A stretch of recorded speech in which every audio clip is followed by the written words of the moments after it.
Meus queridos irmãos e irmãs em Cristo e também amigos que nos acompanham, bem-vindos todos à central de transmissão do Instituto Vida para Todos, diretamente aqui da Estância Árvore da Vida, Sumaré, São Paulo. Lembrando outra vez que hoje é o dia do Senhor, embora todos os dias nossos são do Senhor, mas nesse dia especialmente nós lembramos a morte e a ressurreição do nosso querido Senhor Jesus. E nós vamos assim lembrar da sua morte até que Ele venha. E nós somos essa igreja que anseia pela a volta do Senhor, ama a volta do Senhor. Portanto, esse dia para nós é um dia especial. Faça as suas ofertas conforme vocês foram instruídos. Tem um QR Code, né, ali na sua tela, e também tem missões no exterior, SOS, né, para ajudar, cuidar dos nossos obreiros no exterior. E também lembrando você que a sua igreja precisa também das suas ofertas para você, né, continuar dando sustento para que a sua igreja possa avançar, ganhando mais pessoas, pregando o Evangelho. Não se esqueça de fazer essas ofertas e também a sua região de obra, né? Sua região tem, se tiver SEAP, colportores, vamos lembrar deles, e também do Avança Jovem, né? E se vocês têm uma conta no Sócio do Evangelho na sua região, também não se esqueça de fazer as suas ofertas. Tá? Então é importante, nesse momento de isolamento, a obra do Senhor prossegue. Pelo contrário, nós queremos avançar mais ainda do que normalmente avançamos. Que o Senhor possa, na hora de quando nos liberarmos, nós vamos avançar a passos largos. Que o Senhor abençoe todos vocês, né, as suas ofertas, né, e toda a necessidade do Senhor, da obra do Senhor, possa avançar. E não se esqueçam também de você ajudar a fazer a colportagem semidinâmica, né? Tem vários irmãos e irmãs têm colocado na frente do portão da sua casa ou na porta da sua casa vários livros para fazer colportagem e oferecendo oração às pessoas. Isso tem sido uma ferramenta tremenda, né, na mão do Senhor. O Senhor abençoe a todos vocês, né, nesse trabalho. Muito bem, vamos para a palavra de hoje. Veja que palavra doce que o Senhor tem falado conosco através de Salmo 23. Que o Senhor é o meu pastor, nada me faltará. Ele me faz repousar em pastos verdejantes, leva-me junto às águas de descanso, refrigera minha alma, renova minha alma, restaura minha alma, guia-me pelas veredas da justiça. Quer dizer, depois de me alimentar, Ele espera o meu crescimento, espera a minha maturidade para poder fazer a justiça, fazer o que Deus quer. E por amor do seu nome, ainda que eu ande pelo vale da sombra da morte, não temerei mal nenhum, porque Tu estás comigo. Nós não tememos mesmo passando por momentos difíceis. Também momentos difíceis são para nós, nossa maturidade. E o Teu bordão e o Teu cajado me consolam. Quer dizer, nós temos sempre o Senhor não só como pastor, é o nosso sumo sacerdote apresentado no livro de Hebreus, sumo sacerdote da ordem de Melquisedeque. Ele está no céu ministrando no verdadeiro tabernáculo de Deus, no santuário. No céu, Ele está intercedendo por nós, cuidando de nós como esse bom pastor, mas o sacerdócio não funciona sem a realeza. Portanto, esse pastor, ele tem um cajado na mão, né? Ele tem um bordão e o cajado na mão, que é para exercer autoridade, para nos dar a orientação certa, para nos corrigir, né? Para nos ajustar, e assim nós, debaixo do seu sacerdócio, debaixo da sua realeza, nós vamos chegar lá, até o ponto final, né? Nós vamos estar para sempre com nosso Senhor Jesus Cristo e nosso Deus. Preparas-me uma mesa na presença dos meus adversários, unges-me a cabeça com óleo, o meu cálice transborda. Quer dizer, nós, né, estamos avançando no território, né, do inimigo, do reino usurpado por Satanás, e certamente nós temos adversários na nossa caminhada, mas Jesus, Deus, prepara uma mesa sempre na presença dos nossos adversários. E a bondade e misericórdia certamente seguirão todos os dias da minha vida, e habitarei. É na casa do Senhor que eu vou triunfar. Habitarei na casa do Senhor para todo o sempre. Que coisa maravilhosa. Esta manhã, vocês sabem que a minha porção está nesse momento para apresentar sobre a volta do Senhor. O título dessa mensagem é mensagem 46, a parousia do Senhor. Parousia é uma palavra grega, né, que indica a vinda do Senhor. Então, vou falar sobre a vinda de nosso Senhor Jesus Cristo. Tem várias implicações e tudo a ver conosco, a igreja, né? De um lado, Deus, pelo sacerdócio de Cristo, preparou a sua igreja pela sua morte e ressurreição, né? E nós somos redimidos, fomos reconciliados com Deus e estamos debaixo desse cuidado carinhoso, amoroso do pastor. Estamos sendo santificados, mas o elemento de Deus está sendo constituídos dentro de nós, e os nossos elementos naturais da velha criação, do velho homem, estão sendo substituídos, né? E esse é o processo do pastoreio do nosso Senhor Jesus Cristo, no seu sacerdócio, com tanto carinho, tanto amor, estamos sendo santificados. E a nossa santificação visa a glorificação, a sermos inseridos em Deus. Nós vamos habitar em Deus para todo sempre. Que coisa maravilhosa. Mas, por outro lado, o livro de Hebreus também mostra que esse sacerdócio traz consigo uma coisa inerente, que é a realeza de Cristo. Cristo hoje está sentado à direita do trono da majestade.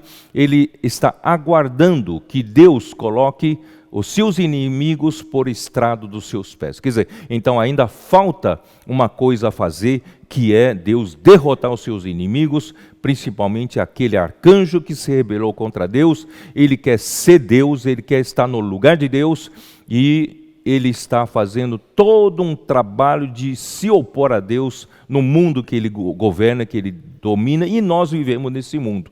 Portanto, essa manhã quero falar sobre a vinda do Senhor, principalmente para alertar você. A minha intenção não é meramente fazer um estudo escatológico, mas a minha intenção é alertar a igreja, alertar você, né, sobre vários pontos que eu quero falar agora.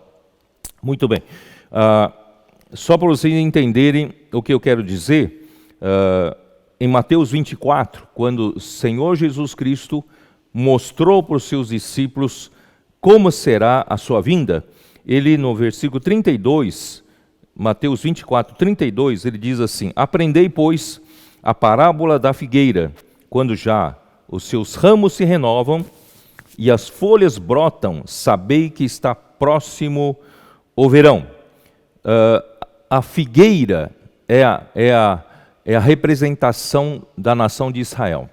E vocês sabem que essa figueira, né, perdeu o seu reino, e somente agora há pouco, em 1948, é que a nação de Israel o Estado de Israel foi novamente, né, nasceu novamente, e ali começou a figueira a brotar de novo. Portanto, irmãos, esse é um forte sinal de indicação da volta do Senhor. Portanto, nós não podemos ficar desapercebidos. Eu acredito que essa pandemia, eu dou graças a Deus por esse ano diferente, né? O ano de 2020 vai ser sempre marcado na nossa memória por ser um ano diferente. E esse ano diferente, nós percebemos que as coisas, com a própria natureza, né, vindo a invasão de um vírus, conseguiu parar o mundo, conseguiu parar as potências, né, poderosíssimas dessa terra, e todos ficaram parados, sujeitos à força dessa pandemia. E isso foi bom para mim, foi bom porque nos tirou da nossa rotina, porque nós poderíamos estar também entorpecidos, né? Vivendo a nossa rotina, podemos estar desapercebidos com a proximidade da volta do Senhor, porque em 1948 já aconteceu a restauração do Estado de Israel. E passaram tantos anos e nós como que estivéssemos ainda, né, comendo, bebendo, casando-se, dando-se em casamento, e está na hora, 2020, o Senhor veio dar uma chacoalhada em nós. Portanto, eu não sei como vai ser o futuro, como vai ser a economia mundial, como as coisas vão se desenrolar. Tenho minhas preocupações, tenho minhas ansiedades, mas, irmãos, do aspecto espiritual, irmão, não me preocupo, porque nós não vivemos para o nosso conforto material, nós não estamos aqui para o nosso bem-estar, né, material, mas nós estamos aqui para que a vontade do Senhor seja feita. Eu creio que esse 2020 despertou a igreja e vai causar um grande avanço, né, de encontro com a vinda do Senhor. Bom, vou continuar lendo, versículo 33. Assim como vós, quando virdes todas estas coisas, sabei que está próximo às portas. Está às portas, né? 1948 aconteceu a restauração da nação de Israel e as coisas que estão acontecendo estão indicando que a volta do Senhor está às portas. Em verdade vos digo que não passará esta geração sem que tudo isso aconteça. Passará o céu e a terra, porém as minhas palavras não passarão. Portanto, irmãos, por que o Senhor falou tudo isso? Né? O Senhor poderia apenas falar de nos alimentar, né? de cuidar de nós, né? Que todo mundo gosta mais desse lado, mas o Senhor quer nos alertar que para o Senhor voltar, tem várias coisas que precisam ser realizadas, né? Mas a respeito daquele dia e hora, ninguém sabe, nem os anjos dos céus, nem o Filho, senão o Pai. Quer dizer, só o Pai sabe o dia e a hora, nem o Filho sabe exatamente. Então tudo isso, né, é um mistério para nós, exatamente quando vai vir.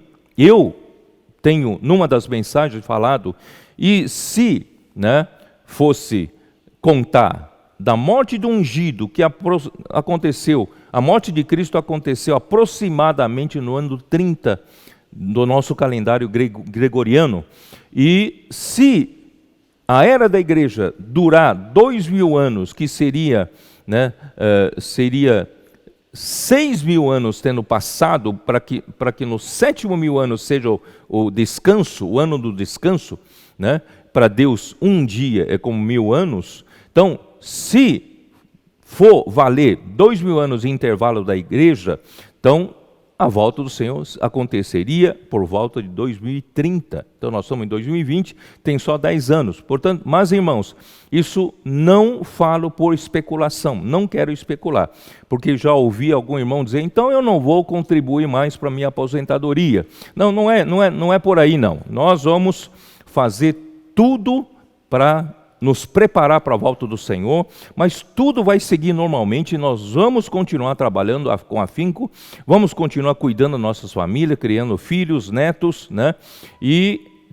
Mas o dia e a hora, só o Pai sabe, tá? Então, só que nós queremos estar de prontidão. Vamos lá. Assim como foi nos dias de Noé, e também será a vinda do Filho do Homem. Porquanto, assim como nos dias anteriores ao dilúvio, comiam e bebiam, casavam e davam-se em casamento, até ao dia em que Noé entrou na arca. Quer dizer, a geração de Noé, né, vendo Noé construir uma arca em terra seca, zombaram dele, mas a vida continuou. Eles continuaram a beber, a comer, a casar, dar-se em casamento, como se amanhã vai ser sempre assim, né? E as coisas, os dias vão ser intermináveis, né? Para o desfrute do homem, para comer, para beber. Tanto é que, né, você vai ver que o homem está refinando, né, no seu paladar, no seu gourmet, aparecem muitos programas de televisão, de chefe de cozinha, né, aprimorando o paladar, aprimorando, né, a sofisticação com relação à comida, a bebida a mesma coisa, especialista de bebida, de vinhos, né? Então o homem parece que está mais preocupado com esse dia a dia, sempre procurando melhorar, e também o casamento, dando-se em casamento, quer dizer, os dias parecem intermináveis, nós vamos continuar assim, nessa rotina, mas não é bem assim. Quando Noé entrou na arca, veio uma chuva copiosa que não parou e levou a todos, todos morreram, né? Então, nós precisamos viver apercebidos. O meu encargo nessa manhã é dizer para você, vou dar uma ilustração. Suponhamos que você coloque um pouco de água numa panela, água fria, coloque algumas rãs na panela com água fria. As rãs, com água, o habitat delas, elas vão estar tranquilas, vão viver normalmente. Só que você põe um fogo lento embaixo, muito lento, muito lento. Vai subindo de grau a grau num intervalo de tempo muito grande. Então, essas rãs não vão perceber que a água está esquentando. Porque conforme a água vai esquentando, elas vão se acostumando. E vai chegar um momento, no ponto de quase fervura. E nesse momento as rãs vão estar cozidas. Portanto, irmãos, não pense você que esse mundo está elevando a temperatura e você e eu estamos como que desapercebidos. Podemos estar desapercebidos. E elevando essa temperatura junto com o mundo todo, com as pessoas à nossa volta, nossos colegas, amigos, nós somos como eles. Então, quando chegar o momento, todos estarão totalmente, né, como presa na mão de Satanás. Um irmão, numa dessas noites, acho que 2 noites atrás, me mandou um vídeo. Eu creio que muitos de vocês já viram. Uma menina fazendo escândalo dentro de um avião, pelo fato da mãe da adolescente ter tomado o celular para que o avião levantasse o voo. E ela não largava o celular. E ela fez um escândalo tão grande, e todos do avião tentaram ajudar a mãe, mas o escândalo foi tão grande que a mãe teve que descer com ela, né? E chorou, esperneou, queria celular de volta. Sabe o que isso indica? Isso indica que a celular é uma ilustração dessa água que está fervendo. A tecnologia, né, é boa, porque nos facilitou muito a nossa vida. Eu consigo me comunicar com os irmãos, me comunicar com as pessoas, com um simples mensagem, né, numa das mídias sociais, e consigo trabalhar, render muito o meu trabalho. Essa é a vantagem da tecnologia, né, nos ajudando, mas essa mesma tecnologia está formando uma geração inteira que está debaixo dessa água que está levantando a temperatura pouco a pouco. Dali a pouco, um simples celular, vai ser um ídolo. Esse celular vai controlar a vida. Os meus netos, né, todos eles sabem mexer melhor do que eu em algumas coisas, né? Eles já nasceram com essa tecnologia na mão, e eles têm uma dependência muito grande dos tablets e do celular. E alguns, se os pais não cuidarem, celular vai ser uma parte inseparável dessas crianças e será um ídolo, e será alguma coisa que vai guiar essas crianças. E Satanás está conseguindo arregimentar uma geração que hoje ainda é adolescente, mas amanhã virá jovens e amanhã virá seguidores do anticristo, né, para lutar contra Deus, contra, né, a autoridade de Deus. Portanto, queridos irmãos, eu quero alertar você que parece que tudo está normal, mas não está normal. As coisas estão sendo preparadas para o palco final, né? O mistério da iniquidade já opera para esse momento final. Portanto, a conferência de adolescentes e a conferência de jovens que nós, né, promovemos cada semestre, é justamente para nós não perdermos esses adolescentes e jovens para a artimanha de Satanás, para eles virarem amanhã exército do anticristo e do falso profeta. Nós queremos que eles sejam exército de Cristo para lutar do lado do Senhor, para trazer, né, o reino de Deus de volta. Bom, terminando aqui. E não perceberam, senão quando veio o dilúvio e os levou a todos, assim será também a vinda do Filho do Homem. Então 2 estarão no campo, um será tomado e deixado o outro. 2 estarão trabalhando no moinho, uma será tomada e deixada a outra. Portanto, vigiai, porque não sabeis em que dia vem o vosso Senhor. Essa é a vinda do Senhor em secreto. Ainda não é a vinda pública.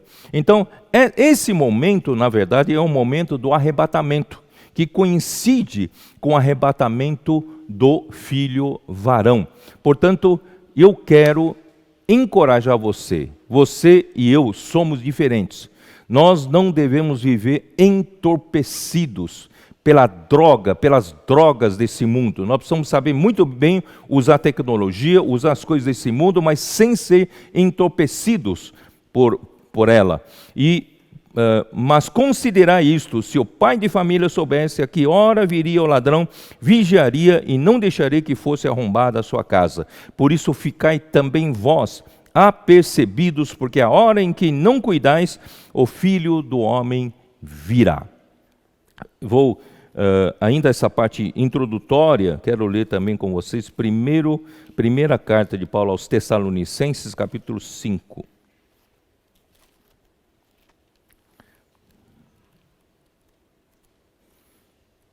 Capítulo 5.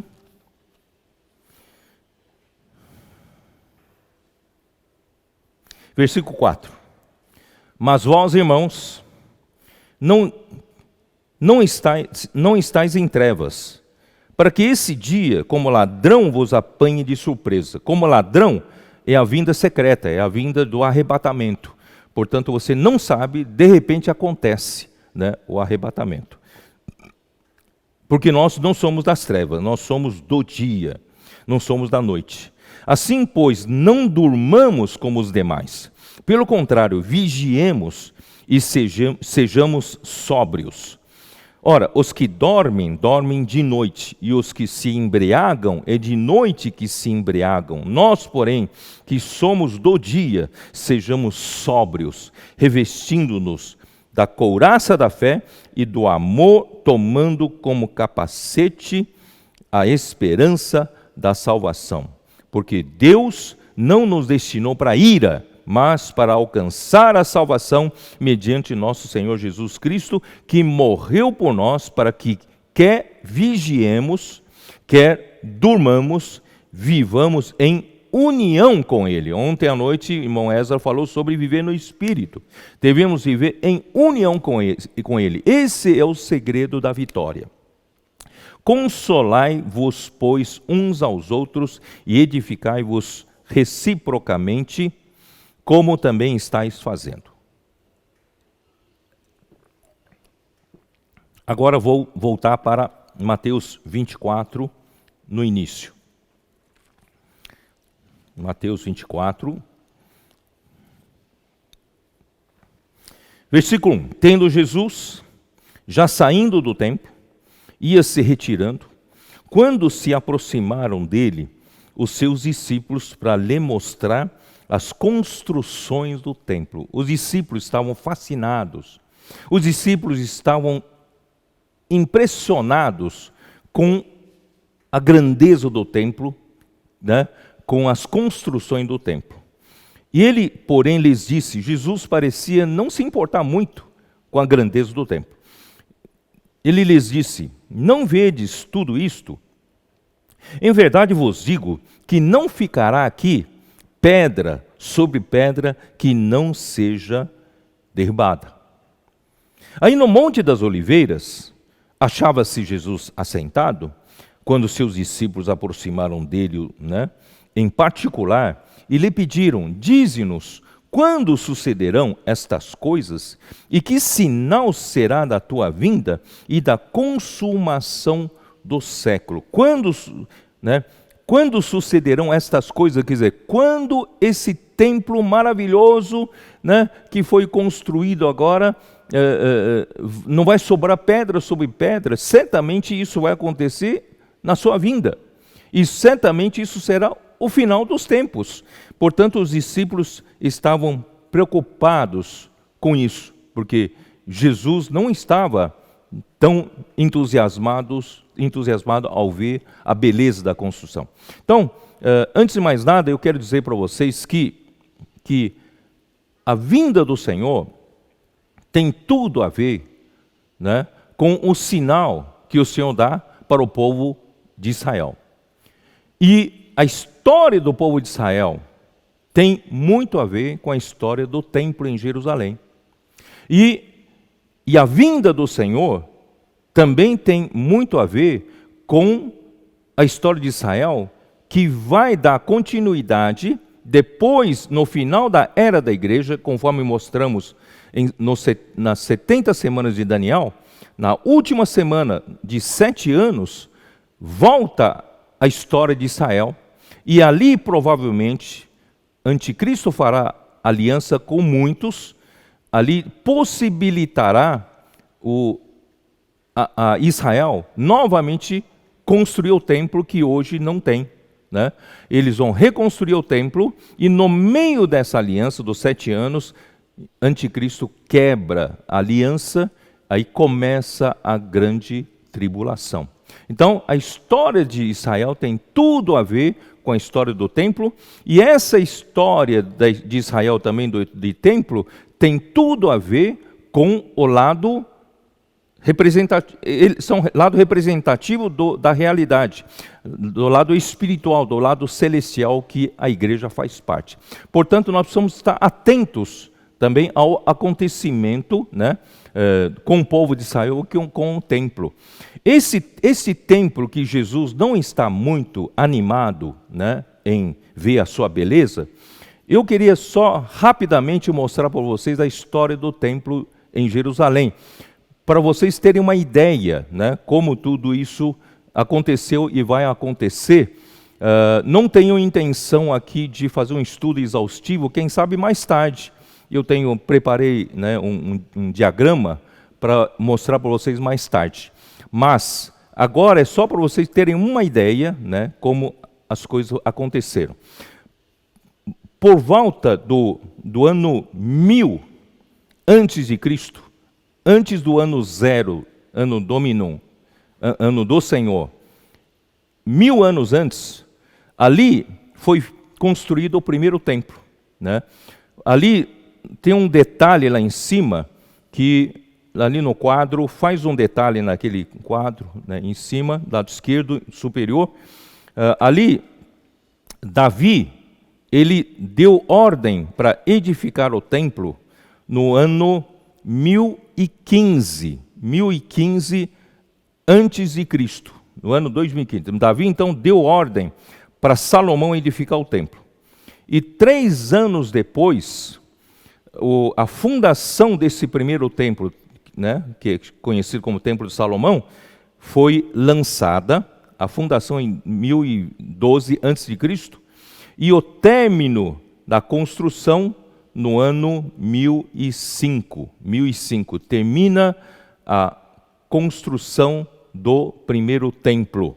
Tá? Então esse é o templo eu chamo de Davi e Salomão, porque Davi que teve a visão, recebeu a ordem de Deus, e ele mandou Salomão, ele preparou toda a riqueza, todo o dinheiro, todo o material, e também, né, o pessoal, sacerdócio, levitas, os porteiros, ele preparou tudo para que isso fosse possível. Então, o primeiro templo terminou em 1005 a.C. E esse primeiro templo foi destruído no ano 586 a.C. por Nabucodonosor. Tá? Vocês podem ver ali em detalhes, tá? Ele foi destruído no ano 586. Tá? E, na verdade, tem uns detalhes aqui, né? Talvez vou comentar só para vocês terem uma noção. Tá? Na parte inferior tem um detalhamento desse período de menos 600 a.C. até 400, né, antes de Cristo. Ali embaixo tem um detalhamento. Nesse detalhamento, nós vimos que o Daniel, juntamente com seus companheiros, foram levados para cativeiro babilônico aproximadamente no ano 605 a.C. E a destruição do templo aconteceu em 586 a.C., né? E 70 anos depois, aproximadamente 70 anos depois, se você contar, quando aconteceu o primeiro cativeiro babilônico, Daniel e os seus amigos foram levados para a Babilônia, até o decreto de Ciro, porque no ano que Ciro tomou a Babilônia, né, do Império Babilônico, o rei Ciro tomou, e imediatamente foi no final do ano, e no ano seguinte ele fez um decreto para que o povo judeu pudesse voltar para Jerusalém, reconstruir o seu templo. Isso aconteceu no ano 538 a.C., tá? Então, se você pegar quando Daniel foi levado em cativeiro para cativeiro babilônico, até o decreto Ciro é mais ou menos 70 anos. Mas você também pode pegar a destruição do templo, que é 586, até a reconstrução do templo, 516, dá exatamente 70 anos. Tá? Também são 70 anos de Daniel, né, do rei Ciro. Rei Ciro, né, nas profecias de Jeremias. Então, o segundo templo, né, foi reconstruído em 516. Quem reconstruiu? Foi quando, do decreto de Ciro, promovendo quem né, de todo o povo que quisesse voltar para Jerusalém, voltaram aproximadamente 50 mil homens, sob a direção do governador Zorobabel e do sumo sacerdote Josué ou Jesua, conforme a interpretação, né, a tradução, a versão, e eles então conseguiram reconstruir o templo no ano 516.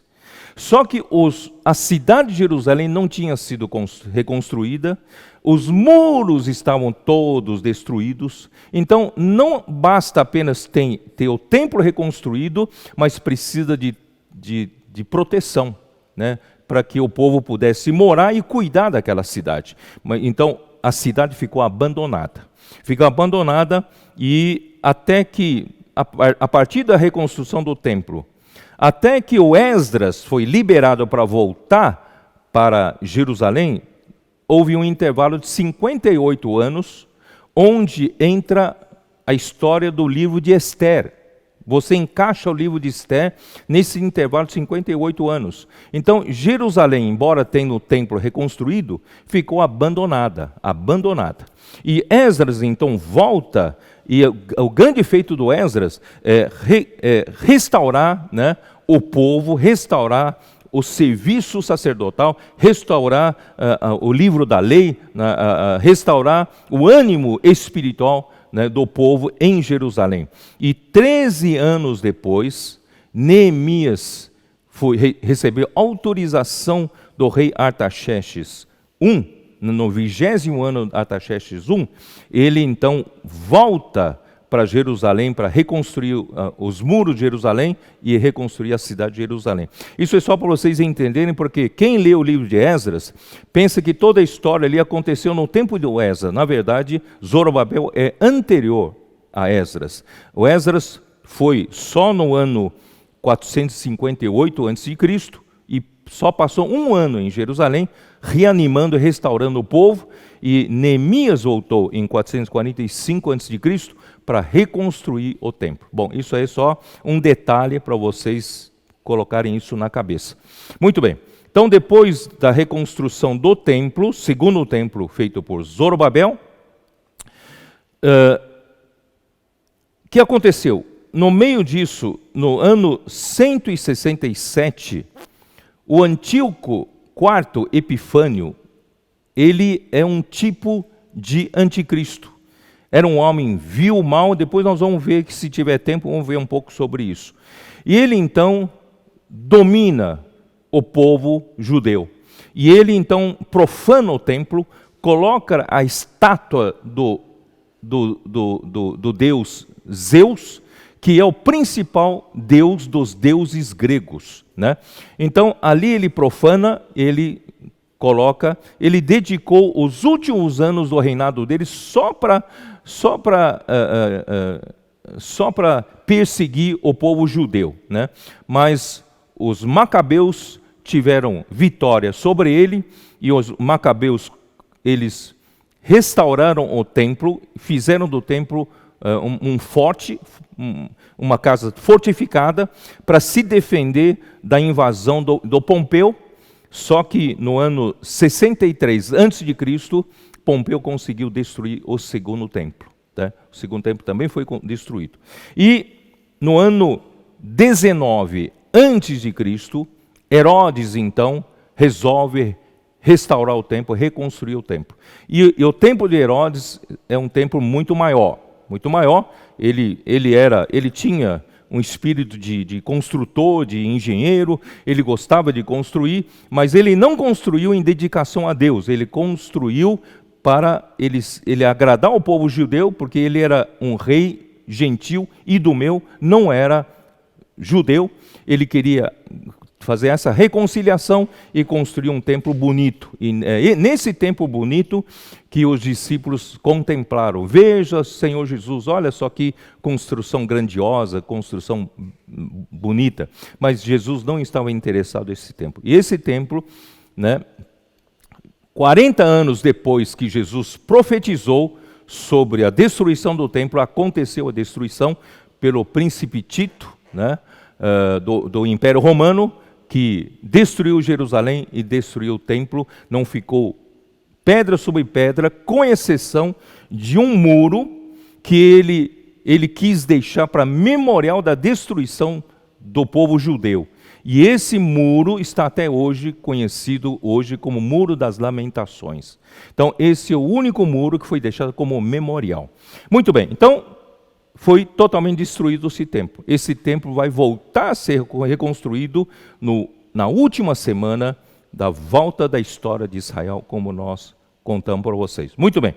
Então, é dentro desse contexto que os discípulos estavam muito animados para mostrar para Jesus, mas Jesus falou, não estou animado com isso, isso apenas vai mostrar a volta, a proximidade da volta do Senhor. Muito bem, todas essas coisas vão me levar, não vou detalhar, vou de novo de volta para Apocalipse 12, vou retomar Apocalipse 12, que eu gastei a semana passada, né, quase que inteira, a mensagem inteira sobre Apocalipse 12, e Apocalipse 12 fala do filho varão, né? Eu não vou detalhar, vocês já ouviram, e o filho varão, como disse, faz parte da parte forte do povo de Deus, porque aquela mulher, né, no versículo 1, representa o povo de Deus, só que está vestida do sol. Isso quer dizer que quem está no momento atuando é a igreja da era do sol, da era depois da vinda de Cristo, né? Do sol da justiça. A igreja hoje está em cena, está trabalhando, operando para a volta do Senhor. Então, a parte forte da igreja é o filho varão. E o filho varão, eu comparei a fortaleza de Sião, né? Jerusalém é como se fosse o povo de Deus, mas todo o povo de Deus possui uma fortaleza, que é a parte forte do povo de Deus, que defende os interesses de Deus, que luta pelo reino de Deus, pelo estabelecimento, pelo domínio de Deus novamente nessa terra. Porque essa terra, com a rebelião de Satanás, está uma confusão total, um caos em todas em todos os aspectos, em todos os segmentos, Satanás hoje, ele reina sobre esse mundo e a corrupção, a morte, inimizade, discórdia, não é isso? Isso está espalhado, pecados, homicídios, roubos, furtos, quer dizer, tudo isso está espalhado por causa da desordem causada pelo império das trevas. Mas Deus quer reaver a sua autoridade colocando todas as coisas em ordem. Por isso, nós temos um grupo de vencedores que fazem parte de Sião, da fortaleza de Davi, fortaleza de Sião. Nós estamos ali defendendo os interesses do reino de Deus para tomar esse reino de volta para Deus. Muito bem. Então, essa mulher, achando-se grávida, grita com as dores de parto, sofrendo tormentos para dar à luz. E viu-se outro sinal no céu, eis um dragão grande, vermelho, com 7 cabeças, 10 chifres, e nas cabeças 7 diademas. A sua cauda arrastava a terça parte das estrelas do céu, as quais lançou para a terra, e o dragão se deteve em frente da mulher que estava para dar à luz, a fim de lhe devorar o filho quando nascesse. E dragão, durante todo o tempo da história da igreja, ele sempre se preocupou com os vencedores. Ele sabe que um cristão morno, um cristão superficial, um cristão só de nome, que não se preocupa muito com o reino de Deus, não se preocupa muito com a vontade de Deus, ele está mais interessado em Deus fazer a sua vontade, em Deus beneficiar a ele, para ele ter bem-estar, ele ter riqueza, ter uma boa família, ter um bom casamento, bom futuro, boa empresa, bom negócio.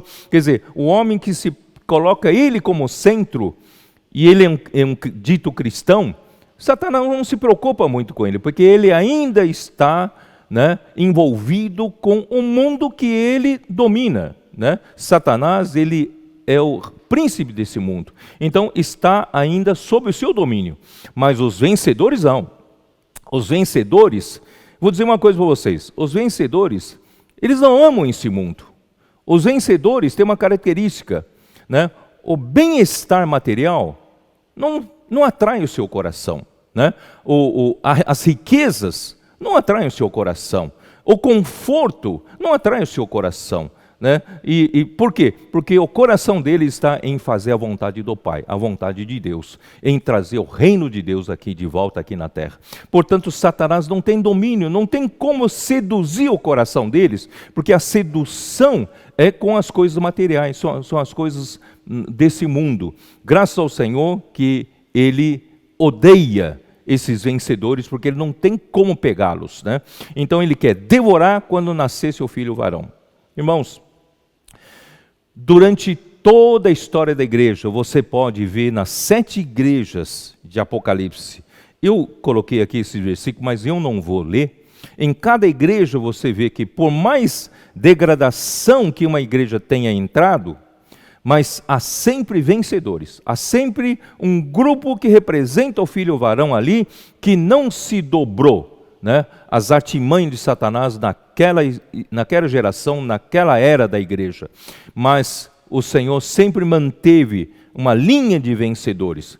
Mas eu creio que quando chega na era da igreja em Filadélfia, irmãos, é o momento do nascimento desse filho varão. E nós estamos, irmãos, próximos do momento do nascimento do filho varão. Portanto, essas mensagens de domingo, irmãos, visam despertar você de que nós somos essa parte forte da mulher, nós somos a fortaleza de Sião. Nós estamos aqui não pelos nossos interesses, nós estamos aqui para trazer o reino de Deus de volta. Portanto, queridos irmãos, se você vive assim, você faz parte do filho varão. Portanto, as mensagens de sábado contribuem muito para as mensagens de domingo, porque são palavras da reconciliação que visam, né, a cuidar do povo de Deus para para o crescimento e maturidade, né? O nosso irmão Ezra tem falado muito que do filho teknon, criança, né, precisa logo crescer para filho huios, filho já adulto. Um filho criança não entende o que o pai quer, mas um filho adulto conhece o coração do pai, conhece a vontade do pai e vive para a vontade do pai. E um filho huios tem tudo para ser um filho herdeiro, são aqueles que são guiados pelo Espírito de Deus. Portanto, irmãos, nós estamos convocando você para deixar de viver superficialmente nessa terra. Ainda amamos as coisas desse mundo, ainda o mundo te atrai, então você está sujeito à sedução de Satanás. Mas nós queremos convocar você para fazer parte desse grupo que Satanás não consegue seduzir, porque nada desse mundo nos atrai, senão o próprio Senhor Jesus. Então aí o que aconteceu? Quando nasceu-lhe, pois, o filho varão, que há de reger todas as nações, com cetro de ferro, e seu filho foi arrebatado para Deus até o seu trono. Então, quando nascer esse filho varão, que compõe de vencedores de todas as épocas, e também da época presente, e aí quando completar esses dias, chegou o momento, então esse filho varão será arrebatado até Deus, né?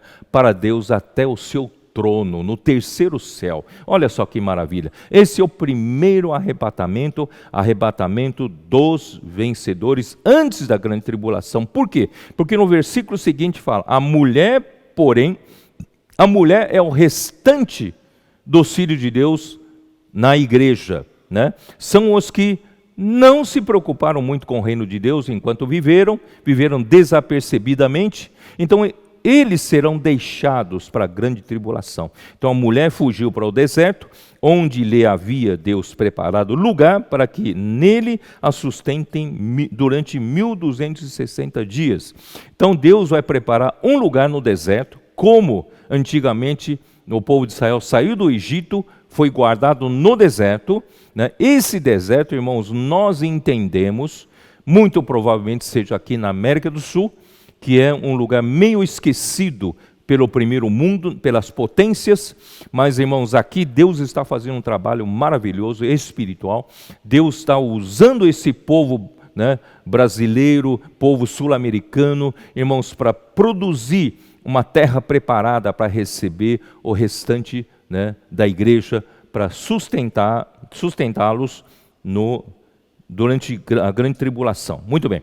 Então, aí, versículo 7, já comentei, houve então a peleja no céu, quer dizer, quando o filho varão foi arrebatado para o terceiro céu, no trono de Deus, e houve então uma luta lá no céu. Miguel com seus anjos lutaram contra Satanás e os seus anjos, e Satanás e seus anjos não venceram, foram derrubados aqui para a terra. Quer dizer, hoje, Satanás e seus anjos ainda têm lugar no céu e nos ares, eles ainda atuam nos céus e nos ares, assim como no livro de Daniel, o príncipe da Pérsia e o príncipe da Grécia vêm, né, do céu e dos ares para ali, né, contender, combater, né, contra o povo de Israel, contra Daniel, e quem defendia era o arcanjo Miguel, né? Então, tudo isso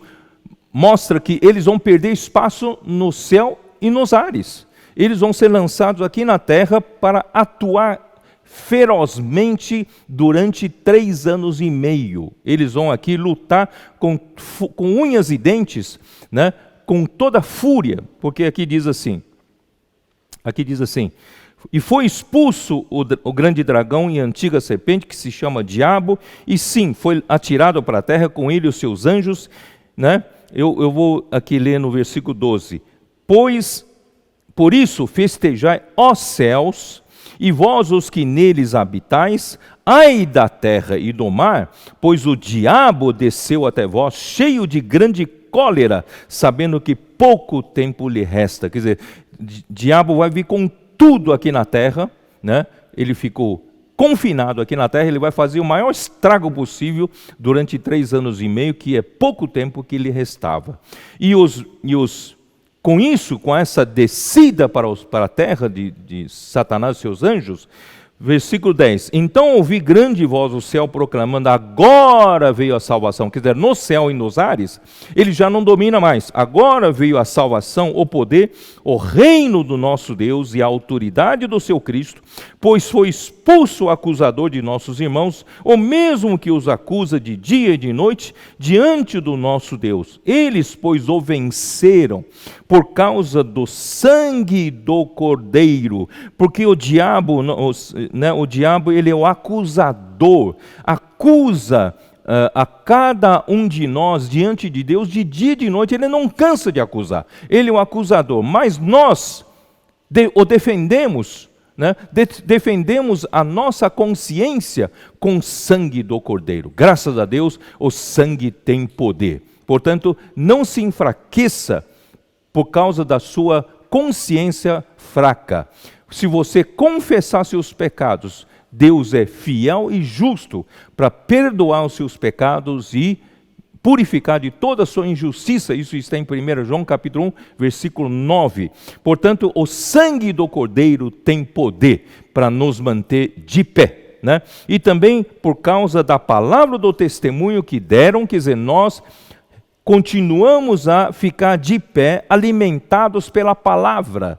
Deus nos alimenta, Deus nos pastoreia, dando-nos alimento, palavra fundamental, palavra de alimento, palavra de nutrição, palavra de encorajamento, mas também palavra profética, de orientação, de direção.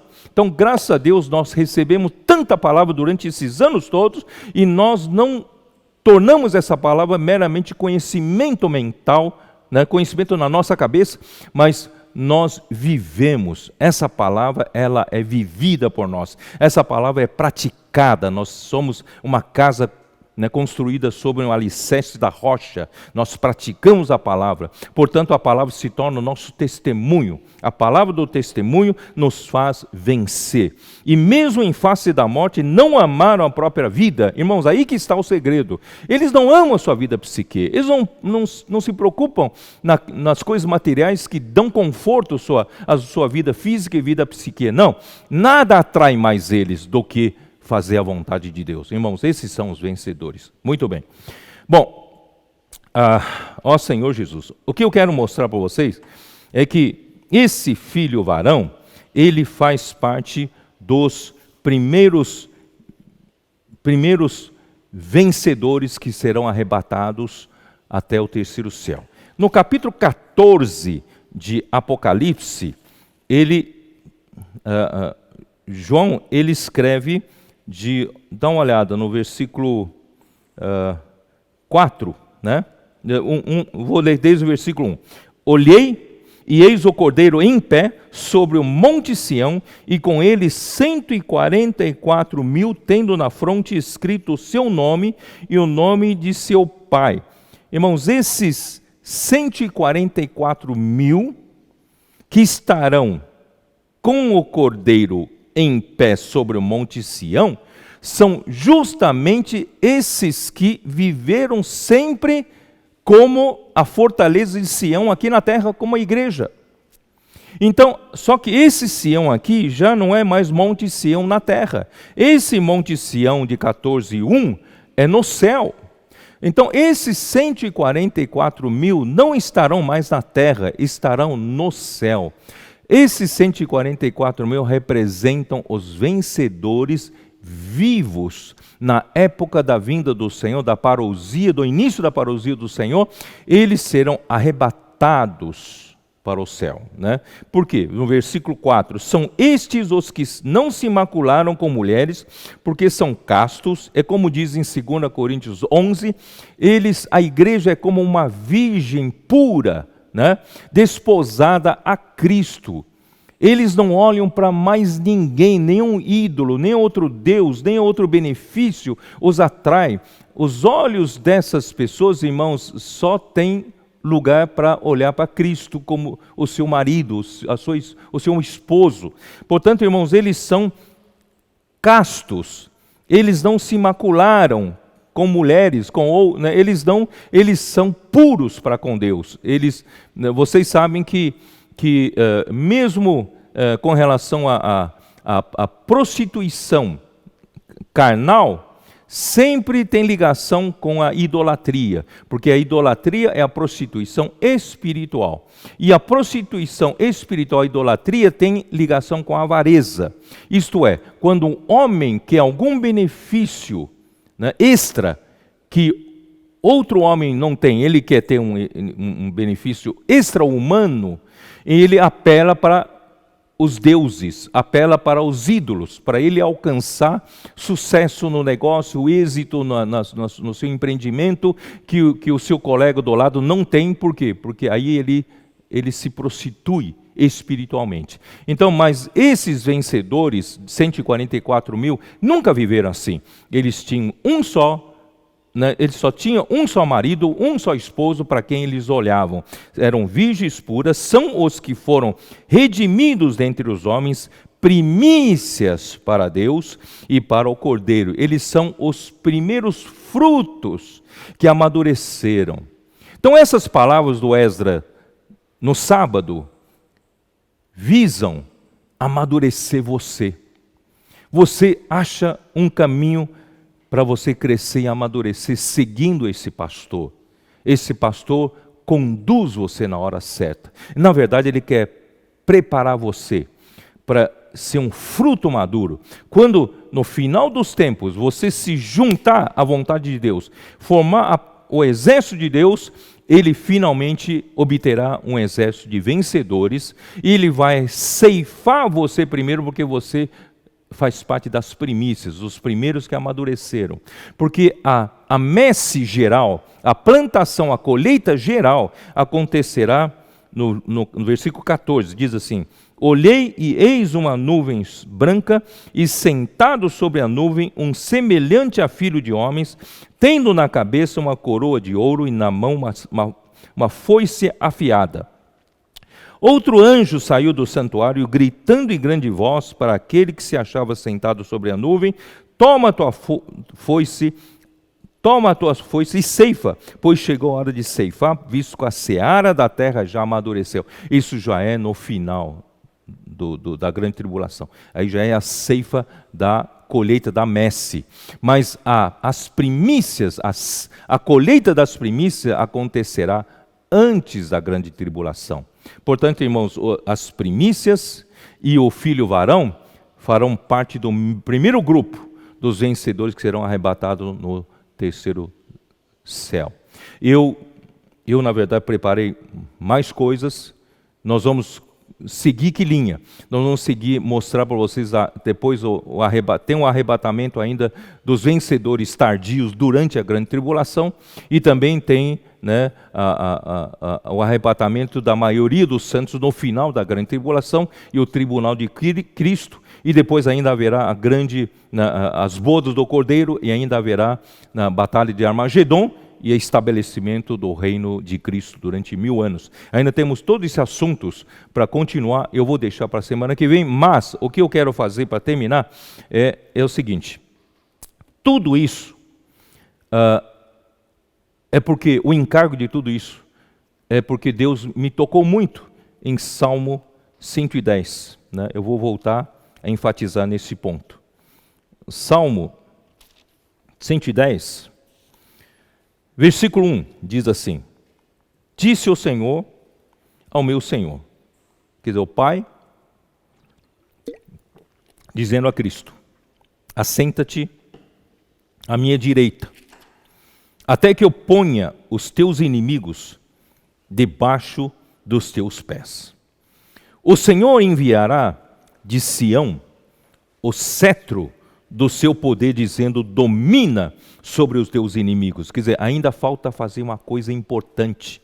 Nós, a igreja, não estamos aqui meramente para nos alimentar, comer, engordar. Não, nós estamos aqui para comer, para crescer, né, do alimento, do leite espiritual para alimento sólido. Mas isso tudo é para quê? Para, na maturidade, Deus ainda tem uma tarefa importante para nós para encerrar esta era. Então, o Senhor enviará de Sião o cetro do seu poder, dizendo: domina entre os seus inimigos. Deus ainda precisa fazer esse trabalho, dominar sobre os inimigos de Cristo. Então, versículo 3 é o versículo que me tocou demais. Eu vou ler na versão de King James atualizada, tá bom? Ali diz assim: teu povo se apresentará generoso. Deus tem uma necessidade, e essa necessidade precisa de um exército para cooperar com Deus, para fazer esse domínio entre os inimigos de Cristo aconteça. Então Deus precisa de um alistamento voluntário. Então aqui diz: teu povo se apresentará generoso no dia da convocação.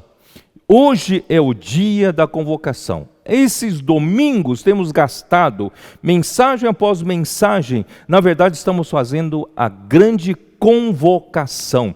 Deus, nesse momento, fez você crescer, amadureceu você durante esses anos na vida da igreja, mas se você ainda é uma pessoa nova na igreja, você ainda é jovem, você é uma criança ainda na fé, não tem problema, ainda temos aí anos para você crescer. Se você, a partir de hoje, você se dedicar à palavra do Senhor, a palavra fundamental, a palavra de encorajamento, depois a palavra profética, você vai crescer, você vai amadurecer. Ainda tem tempo de Deus convocar você e de você se alistar. Por isso, o povo de Deus é a igreja, se apresentará generoso. Vamos ser generosos, dizer para o Senhor: Senhor, eu estou aqui, pode contar comigo, no dia da convocação. Aí, nos montes santos, mais numerosos do que gotas de orvalho no seio da aurora. Irmãos, quando ao amanhecer, antes de amanhecer, na aurora, a descida das gotas de orvalho, irmãos, em abundância. Em abundância. Se você tiver um grande prado, e de manhã você vai ver logo cedo todas as gotas de orvalho ali que os céus mandaram para a terra. Irmãos, o Senhor mandou como essas gotas de orvalho no seio da aurora, esses exércitos de jovens santos. Tu terás teus exércitos de jovens santos. O Pai está prometendo a Cristo que Ele terá os seus exércitos de jovens santos. Sabe por quê? Porque se você é jovem hoje, esses exércitos precisam ser preparados. Esses exércitos precisam amadurecer, precisam crescer, precisam estar, prontos para lutar. Então, Deus hoje está convocando você, jovem adolescente, convocando você, jovem. O Senhor vai preparar você. E eu creio, nesses próximos 10 anos, se o Senhor preparar esses jovens adolescentes, preparar esses jovens, nós vamos ser, daqui a 10 anos, um núcleo forte, um núcleo duro contra o reino de Satanás. Então, nós não somos aqueles que hoje participam de tantos ismos por aí. Hoje nós temos, pelas mídias sociais, estão convocando para militância, tantos objetivos, seja para defender uma coisa, defender outra, e está se provocando incitação de ódio, de inimizade, de adversidades, de divisão, de lutas, militâncias. Irmãos, nós não devemos entrar nisso. Embora cada um tenha a sua posição, vamos dizer, sua posição como cidadão, de preferência, seja política, seja ideal, mas a nossa luta é outra, porque nessa militância desse mundo, tanto os que estão à minha direita, tanto os que estão à minha esquerda, fazem parte debaixo do mesmo principado de Satanás. Satanás manobra essas coisas para, no fim, quanto mais confusão, mais caos, é melhor para ele, porque ele vai dominando nesse mundo. Nós não devemos cair nisso. Nós devemos nos alistar para hoje, na igreja, seguindo a palavra, praticando a palavra, crescer em vida, amadurecer, deixar o Senhor nos fazer passar por experiências de morte e de ressurreição. Nós conhecemos a nós mesmos, conhecemos a Deus, conhecemos os seus caminhos, conhecemos o Deus que ressuscita os mortos. São esses que não dependem da sua capacidade natural, esses que confiam em Deus, esses serão esses exércitos de jovens santos que vão ser os seguidores do Cordeiro. Esses vão ser arrebatados antes da grande tribulação. Satanás hoje também está ganhando de rodo, né? Jovens, adolescentes entrando nessa militância, nesse entorpecimento desse mundo. Dali a pouco serão todos exércitos de anticristo. Você sabe que quando anticristo virá, terão 200 milhões de cavaleiros que vindo do Oriente, do lado do nascente do sol, virão contra o povo de Israel, e os 10 reis estarão sob o comando de anticristo e falso profeta, e sairão espíritos demônios que vão fazer a cabeça de todos os reis de todo o mundo.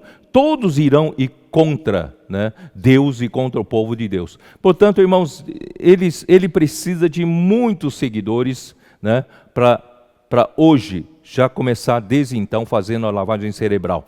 Mas nós não podemos cair nessa. Nós mantenhamos nossa sobriedade, o nosso caminho é esse que está sendo apresentado através da palavra profética. Deus, então, abençoe você, né, com essa palavra, que o Senhor possa encorajar você, né, com essa visão do arrebatamento. Eu só comecei a falar, que o Senhor possa me dar graça de terminar na semana que vem, mas de qualquer forma, Deus precisa de você fazendo parte dos exércitos, né, de jovens santos, para Deus poder contar, né, como parte forte da igreja, como a fortaleza de Sião, para fazer a vontade do Pai, que é fazer Cristo dominar sobre todos os seus inimigos. Aí então virá o fim, tá? Deus abençoe você. Vou fazer uma oração para terminar.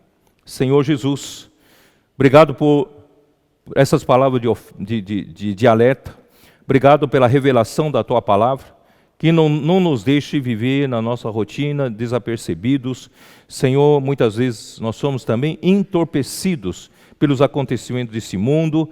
Nós muitas vezes vivemos rotineiramente, não percebendo de que o fim está próximo, não percebendo que o Senhor tem ainda uma grande realização a fazer, contando com a igreja. Senhor, nós queremos nos despertar a partir de hoje. Senhor, possa contar com cada um de nós, ainda que estejamos despreparados. Senhor, pode nos preparar ao longo dos próximos dias, próximos anos. Senhor, queremos formar realmente uma fortaleza, Senhor, sólida, Senhor, um grupo de pessoas sólidos, Senhor, que realmente não amam a sua própria vida, que vence, Senhor, as acusações de Satanás pelo sangue do Cordeiro, e também vivem a palavra, amam a palavra, Senhor, e são testemunho da nossa vida. Senhor, usa-nos, Senhor. Por isso abençoa cada um que nos ouve, cada um, Senhor, que nos acompanha. Senhor, possa fazer de muitos, Senhor, serem exércitos desses jovens santos para Cristo.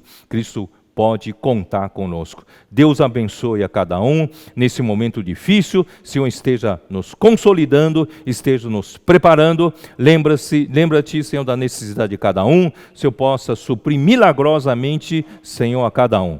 Nós oramos tudo isso em nome do nosso Senhor Jesus Cristo. Amém.